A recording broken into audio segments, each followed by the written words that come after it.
we are happy to have in our brain music and learning podcast Tuomas Eerola. We are here at the University of Jyväskylä now, but you are not. This is your alma mater, but you are not currently working here.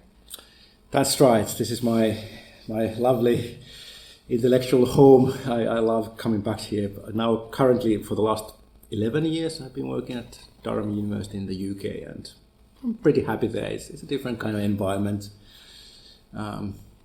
As a research environment, it's pretty okay.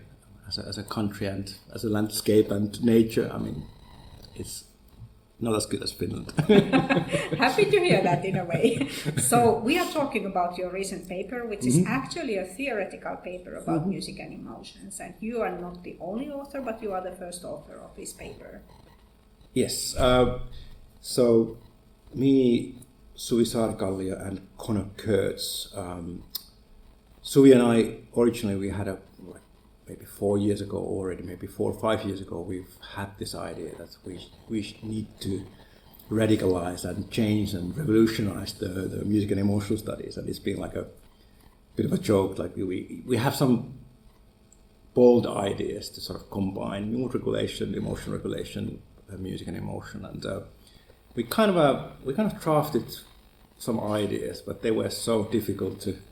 You kind of realize that you need to kind of push through so many barriers, and it's just easy to do normal studies, and theory development is kind of a hard work. So it took like 4 years to sort of to flip the idea from thinking about emotions as something that is merely triggered by music to something that actually we actually have the emotion and the whole thing when we are in an episode that has music. We probably have gone to a restaurant or party or a nightclub, and we have music there, and we are going out with the friends, and knowing this situation, knowing the purpose of that, knowing the type of music there, probably the emotions are already pretty much given by the situation and even the preparation. So many of our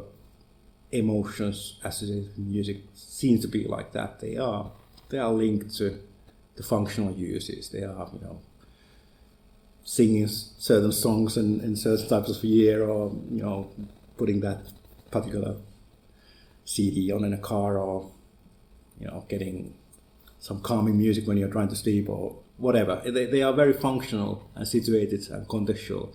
So we kind of turned the situation around and thought that, okay, let's kind of have a really a broad description of these situations, and let's use the whole literature that we have on experience sampling and cross-cultural studies, and let's try to kind of build off what kind of situations there are where music seems to be doing something emotionally and has a function. And we came up with a limited, not like we just came up with a 5 to start with. Maybe that's not the right amount. We are not kind of fixed on 5, but we kind of thought that let's just start with something quite simple. We clustered some of the functions in mood regulation studies and defined these 5 different kinds of episodes by the functions they have, by the type of activities, by the type of emotional reactions, and so we kind of wheeled all the literature from the field to sort of whether they could sort of map into what we put these categories on, and then we kind of on top of these categories we defined a number of different layers, like optional layers. If you're interested in the actual qualities of the emotions, then you can we kind of mapped the well-known, from GEMS to valence arousal, the basic emotions, to all contemporary GEMIAC, all these models. Like if you're interested in describing what the emotions are, then it's very likely that if you're talking about that kind of episodes with those kind of functions, they typically lean to these directions. But anyway, our purpose was not to sort of explain the emotions. So actually, we kind of that was like a last-minute addition. So we described attention, listening modes, quite a lot about situational things. Then we scored a really difficult layer, which is really difficult for us. I think probably the most difficult one to handle is the meanings generated. And then we kind of borrowed from a recent framework by Bill Thompson and others have published recently a kind of big review of how music evokes meanings or how the meanings are constructed and generated. So we kind of borrowed some aspects of that, so we don't have to kind of reinvent the wheel. Anyway, we put all these layers together and said, well, these are optional. I mean, depends on what you study and how you want to study. But the idea is to sort of say, well, the next time we kind of start to sort of approach this topic of music and emotions, what if we just didn't start with the idea that, okay, happy as that music, and let's just measure, let's get some self-reports of these scales.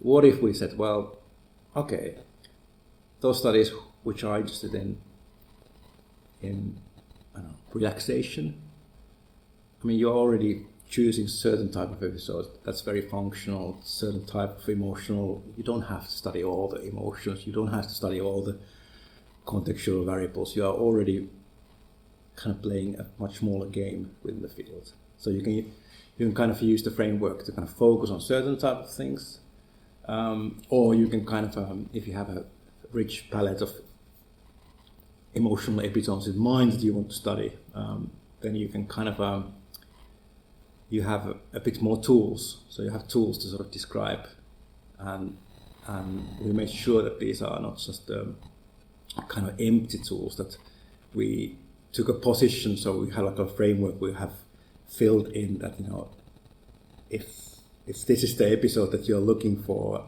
these are the very likely components of that. Of course, we try to kind of derive the components from the literature, but sometimes we are guessing. But the purpose is to sort of be a bit brave and bold and predict something, and then when we get the data eventually, when we develop this measurement model and apply this, of course we get to sort of fix and improve the model. But so this model is useful for everybody who is doing research in the field of music and emotions. I hope so. I think we sort of I mean, this has been years in the working, and you have these starting situations with new MA students and PhD students, and they have great questions, and they haven't maybe acquired the standards yet, and they actually have great questions, but you know, once they kind of read theories, they might start asking only those questions which are kind of predicted by theories. So we kind of want to say, well, hang on, let's keep the reality open and explain the actual reality and get the framework that would kind of be feasible, not too complex, but somehow capture at least some, you know, a bit more of the reality than some of the previous frameworks.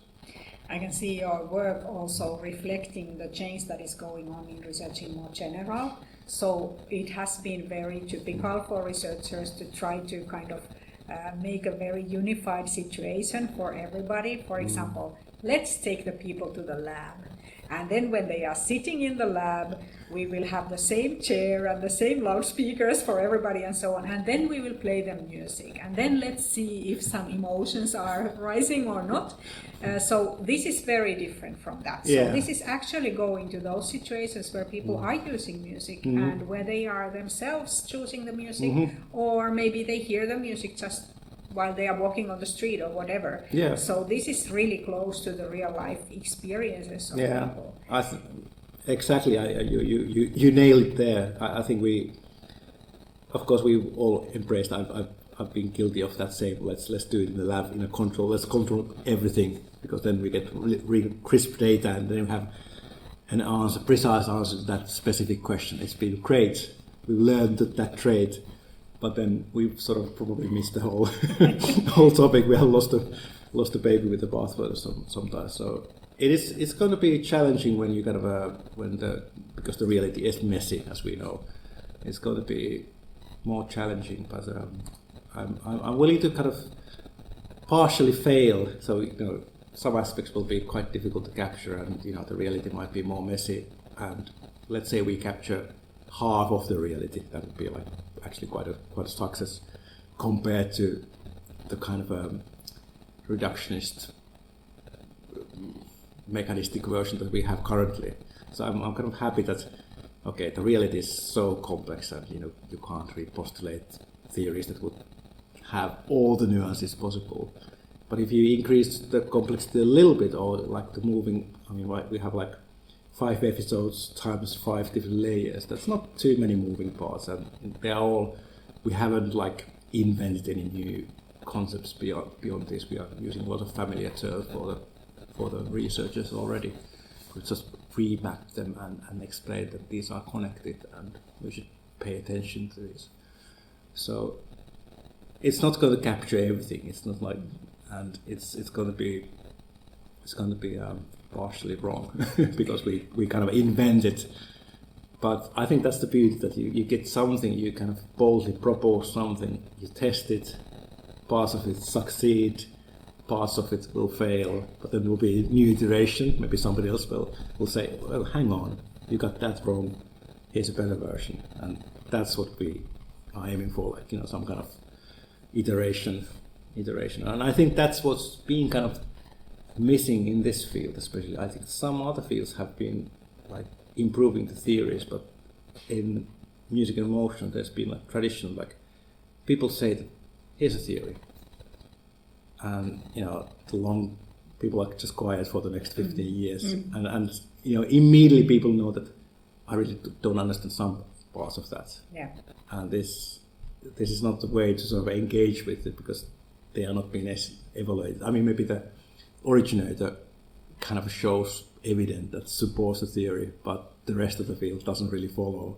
Yes, and maybe the beginning of the theory is stuck to certain circumstances or certain kind of methodological choices, or maybe the ways that the data was collected and so on. So then, while other researchers are working in different ways, they might find the theory not really working for them, but still think that it should, because it's a very influential one. Yeah. So you are inviting people to revise your thoughts. Yeah, I think that's we thought as a small collective, Suvi and Connor, that even that we have the steps planned out, like we are in a scale development phase. So we know that we need to be measuring these aspects, and we have existing we have mapped all the existing tools, but we are kind of just simplifying and compressing these tools so they can be something more measurable. And we are asking already experts in this field who are not authors of this theory. We explain them the theory, and if you had to measure something as daft as this theory, these emotional episodes, would these be valid? Like, let other people do the judgments. Because if you get like buy-in from 10, 15 other colleagues, of course we can be the editors of that process and kind of create that process. But I think eventually we get to some place where other people feed into it, and we will.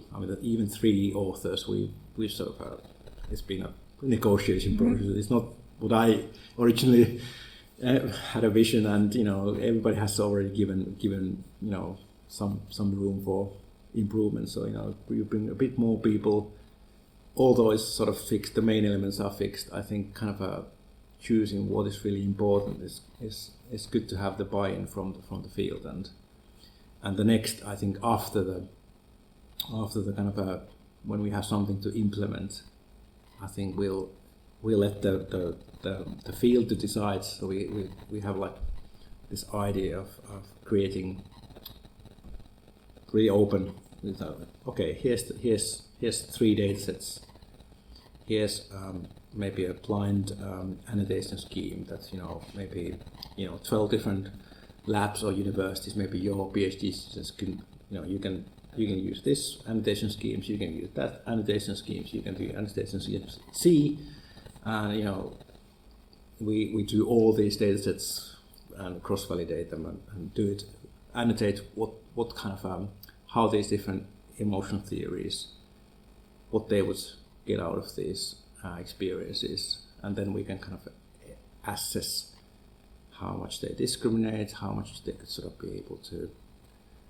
Of course, the value of the difficulty of doing it will be also quite interesting, and I think forcing people to use this tool is also like part of the package, because it's not always so easy to sort of have any kind of a use for these theories. Yeah. What the elements really mean.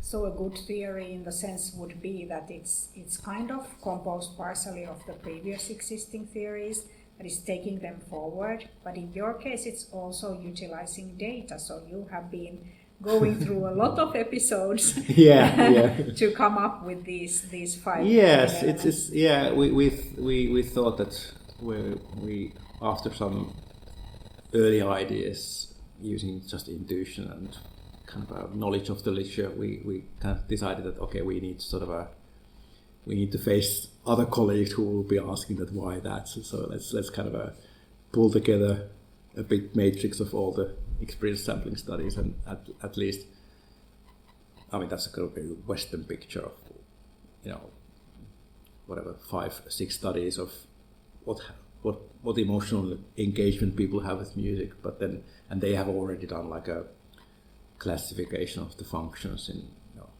incompatible ways, but from 5 to 15 different ways. So we kind of had a kind of broader look, like meta-analysis of all of these, and then we had some look at what Sam Moore and others have done, like the cross-cultural, the functions of the song, and this kind of all these big, looking at the whole globe, what are the functions? We kind of compared these to the Western experience sampling, and thought, well, actually, we are missing these really functional funeral and rituals. So we kind of merged these a little bit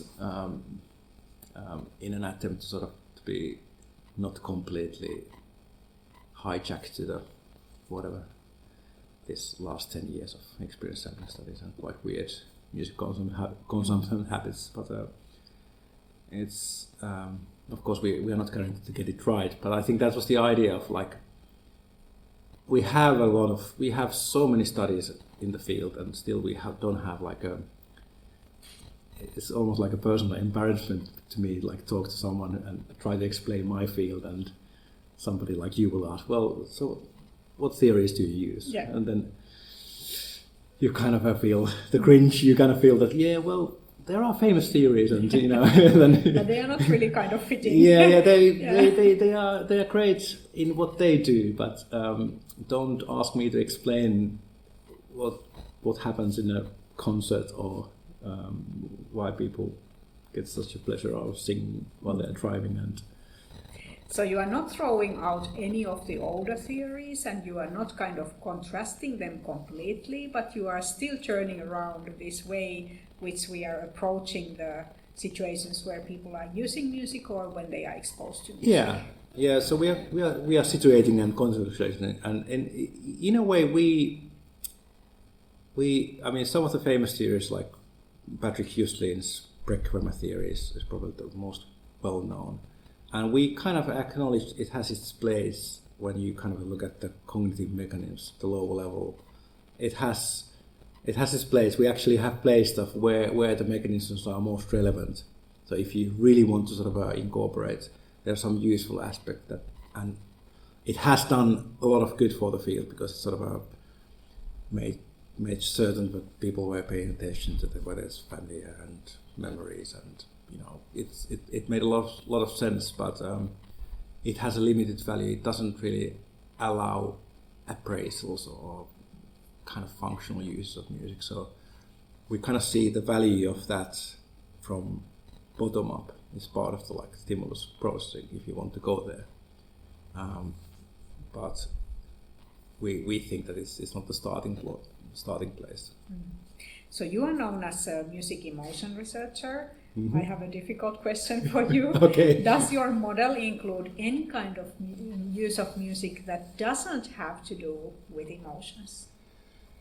Yeah, that's a great question, because we actually have been talking about this like threshold, because sometimes we kind of engage with music and nothing really happens. And I think because we on purpose kind of push down the importance of the qualia. Well, how do you describe? Oh, it's very strong nostalgia for me. So if you want to kind of explain these situations, I mean, you can flatline. You can go to your children's concert. You wouldn't flatline there, but you can go to a concert and kind of not feel anything. Yes. And it happens. I think it's still valid type of description, and it's not like a failure. We don't place a premium on describing the qualia anyway. So that could be like a quite interesting way of describing it. That it was supposed to be really moving for me, but I mean, this afternoon I didn't feel a thing. Yes. Or maybe you have a habit of putting music on. Let's say that you come home every day, you put the radio on, and you are not expecting to have any strong emotions. Yeah. It's just your habit. Maybe you're waiting for the news to come and you just have some music in between. Yeah. So we still have music listening situations where we are either exposed to music from the outside, or we even put it on without hoping for any specific I very much emotion. agree. I normally put on Spotify for when making food, and it's not like, it's almost like a random playlist, and it's not like, doesn't do much. Yeah. But it's part of the package. Yes, and these episodes also fit into your model. Yeah, they are very functional because they are kind of part of what I do. They kind of fill the voids of the kitchen and maybe me alone there working. I mean. Yes. Exactly. So it is very functional, and maybe the emotion is like comes from the mood regulation. Like, okay, I'm not being bored. Yeah. I'm just in a good mood, maybe humming to myself and spotting new songs or whatever. Yeah. It's not like really profound emotional experience. I wouldn't. It's kind of flatlining emotionally, but it's actually still maybe better than just listening to the aircon or something. Yes. And we have music in our lives nowadays everywhere, so it is also like much more common to have music. If we compare to 1980s, for example, it was not possible to carry music with you in the same sense as we do now, and it was not possible to have it all the time with you wherever you are. So this maybe also requires some new theories because of the possibilities that we have to use music. I mean, the young generation under, let's say, I don't know whether to draw the line, but under 28-year-olds, I mean, they might consume music more than 12 hours a day sometimes. I mean, they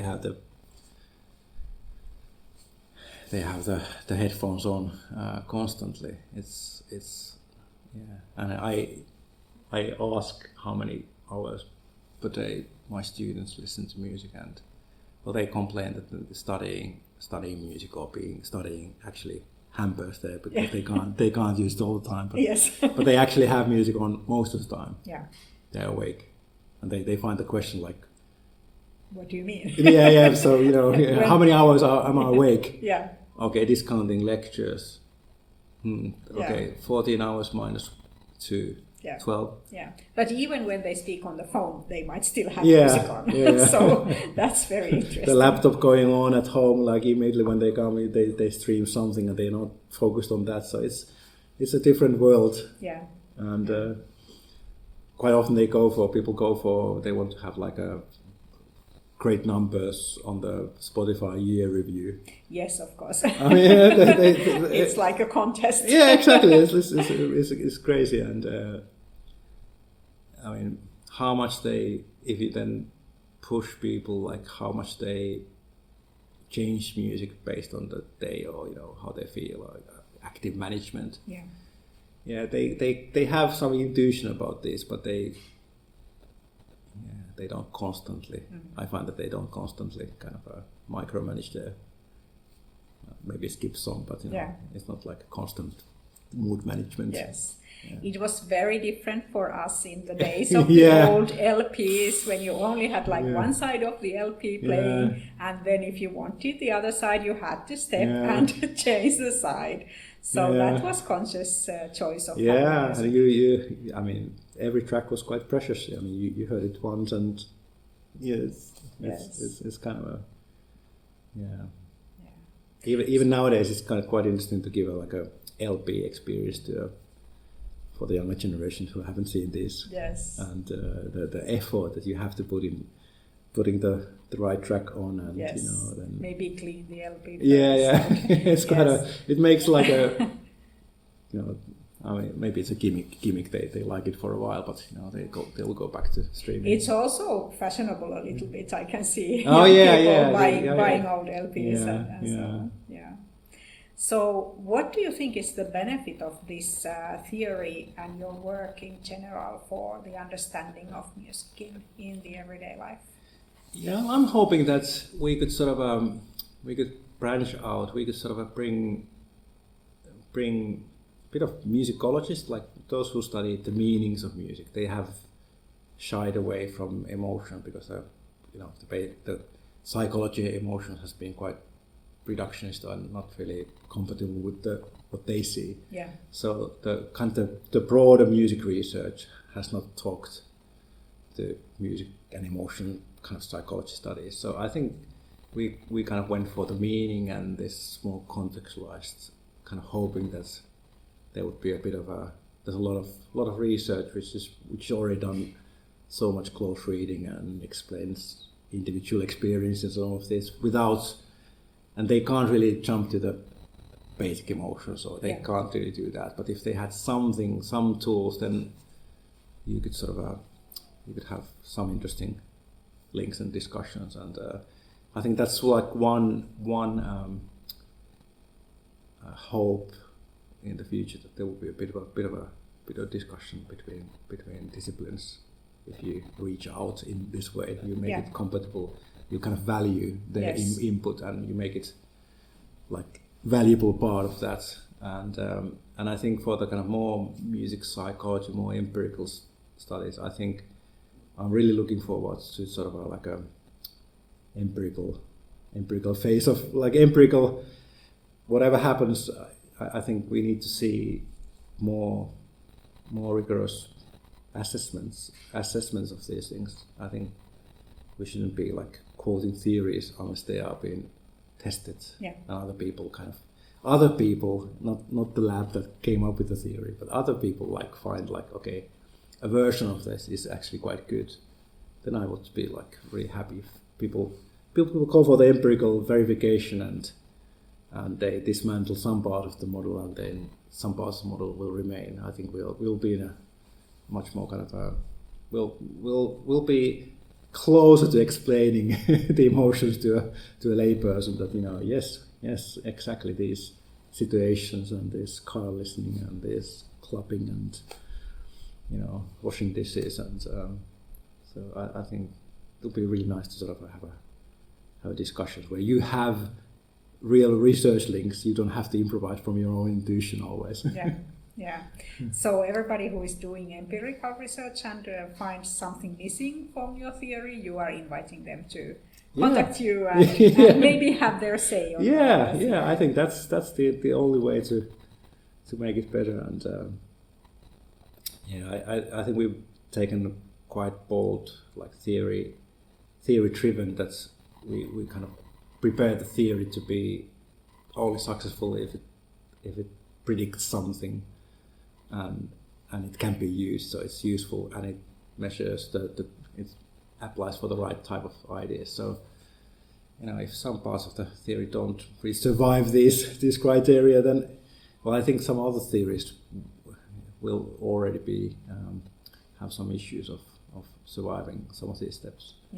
But I think that will be kind of fun, and I don't think we need to have like too close ownership, because I think the evolution of these things will be like quite dynamic, and I think it would be nice to.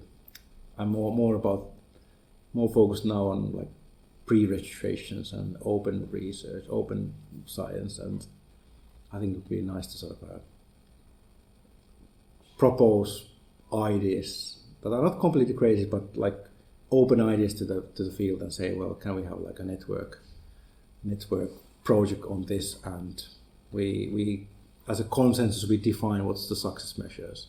We don't know the data yet, and then everybody goes back and trains a bunch of people to sort of and use the models, and I would be excited to see what happens, and I'll I don't mind not being one of the authors who came up with the if somebody else wins, I think then that process will be a massive improvement for our field, because then we have then I think everybody will be convinced that whatever emerges, that kind of evaluation process, there's something quite tangible there.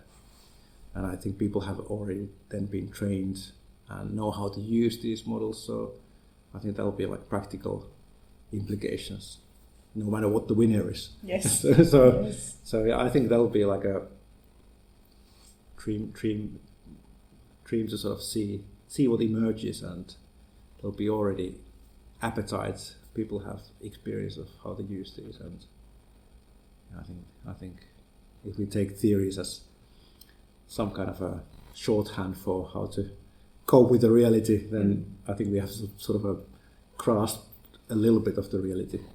There's some tiny progress on that. So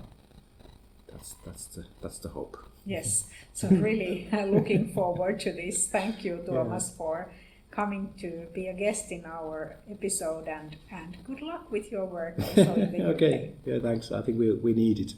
I think we are contentious topic. Thank you.